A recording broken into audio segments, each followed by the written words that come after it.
fam, and welcome to a new video. What else am I going to welcome you to? An old video? I can't do that. Why do I say such stupid things? But anyway, welcome to a video where I'm going to talk to you about my queer lit TBR. And you're like, Smriti, what is queer lit readathon? And why are you doing this? It's because it's fun, okay? And it's hosted by three amazing people. Actually, hosted by two, co-hosted by one. And who are these hosts? They are Kathy, and they are Rogan, and then they are R. Jensen. That is the co-host.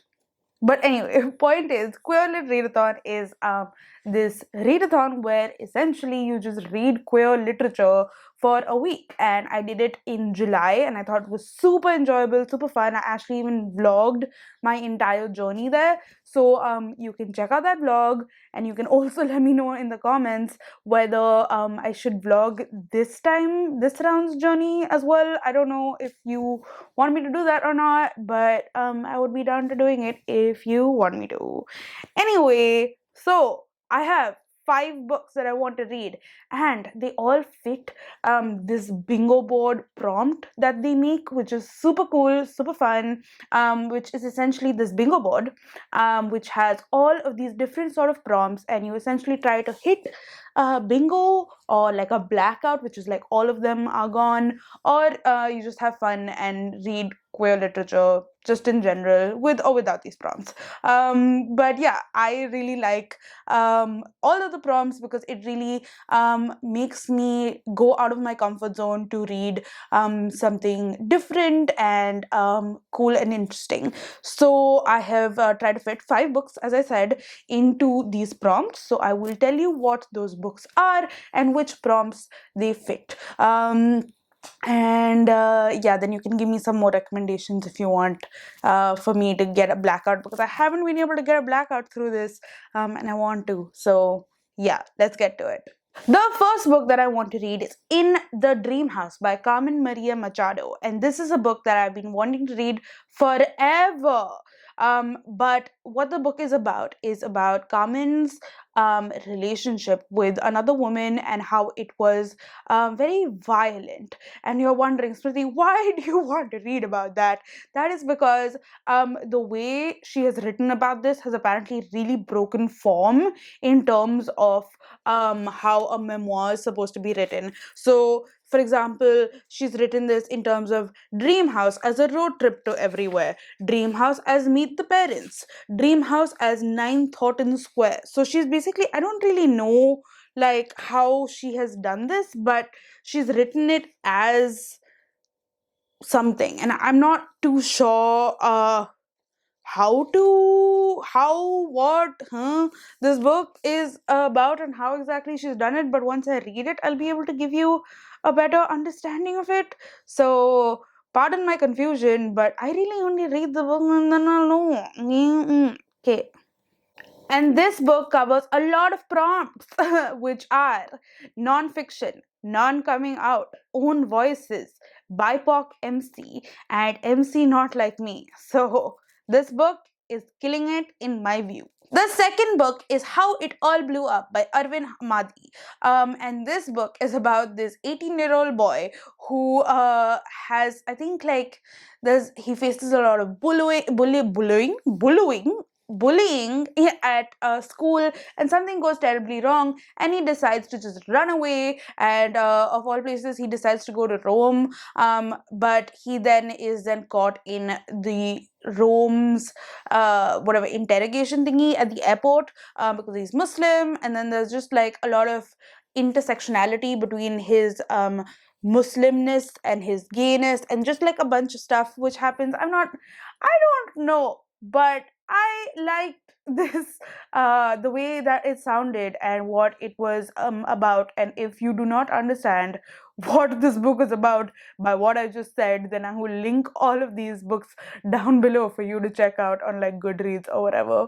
But yeah, but this book, I think Monty recommended it to me. And he said that it's a really sweet, nice read that goes by really fast, and that it's perfect for a readathon. And the prompts that it covers is a background romance and an MC like me, which is a main character like me, Because if I could, I would run away to Rome. Because like I don't like dealing with problems. The third book that I want to read is Radio Silence by Alice Oseman. And this is a booktube favorite that I have not read and I have no idea what's it about either. So I'm not going to be of great help because I really wanted to go into this book with absolutely no idea whatsoever. I do know that it's about some high school kids, about two kids who then start a podcast or are fans of a podcast or something like that. As I said again, I will link all of these books down below for you to check out and actually find out what these books are actually about because I am clearly useless. Why do I have a booktube channel? God knows. But thank you for sticking around.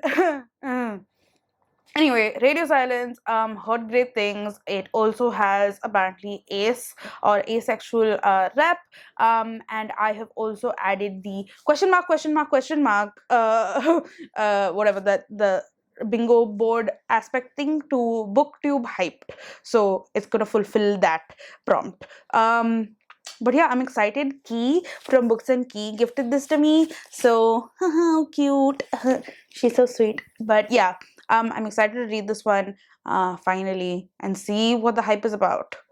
So the fourth book is also another booktube hyped book, but a book that has been spoken about a lot this year, but I think for good reason, and that is Cemetery Boys by Aidan Thomas. This was the first book by a trans author that got onto the New York bestseller list, so that is amazing. That's just like really cool. I think it's the first book by a trans author about a trans character that got onto the bestseller list. I think that's what it was. If I am wrong about it, I will still put down all of the articles and all of that down below. But it is really, really cool. It is Aidan Thomas is a debut author as well, I think. And this book is essentially about this boy called Yadriel, if I'm not mistaken, and he wants to prove to his family that he can summon ghosts, and he's a brujo. It's something to do with Latinx culture. I'm not too sure again, as I am from India and I don't really know too much about it, but hopefully I will read this book and know more. But essentially what he does is he wants to bring back like a ghost or something like that, but instead he brings the ghost of like the resident bad boy of his school, and I think there's like some like romance and stuff like that, and that sounds cute and adorable, and I've heard nothing but amazing things about this book, so I am very, very, very excited to read it. And the prompts that it fulfills are pre and non-med transition and host recommendation. And the fifth book that I hope to read is Peter Darling by Austin Chant. Chant? Chant? I don't know. But yeah, I hope to read that book because it is a retelling of Peter Pan. And it's when a story of when he goes away and he comes back, and all the lost boys have grown up into men. And he also has some sort of feelings towards Captain Hook. So it's like an enemies to lovers sort of romance. And also it's kind of short. So excellent. And I've heard amazing things about it from Adri, who you should also check out. So yeah, that is what I am going to be reading. These are the 5 books that I hope to be reading. There is also a group read, which is The Sum of Everything by Julian Winters, which I will try to get to, but I cannot promise it.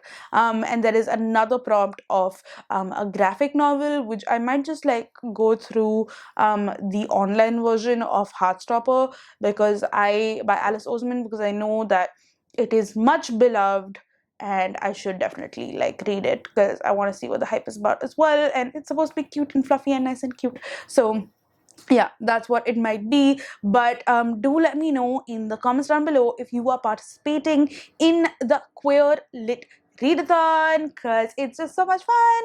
And yeah, just also give me your recommendations and all of that stuff, and also let me know if you want me to vlog. I've asked for a lot of things, and you can do whatever you want, but well, I'm just gonna end this video now because I don't even know what I'm doing anymore. Okay, like okay, bye.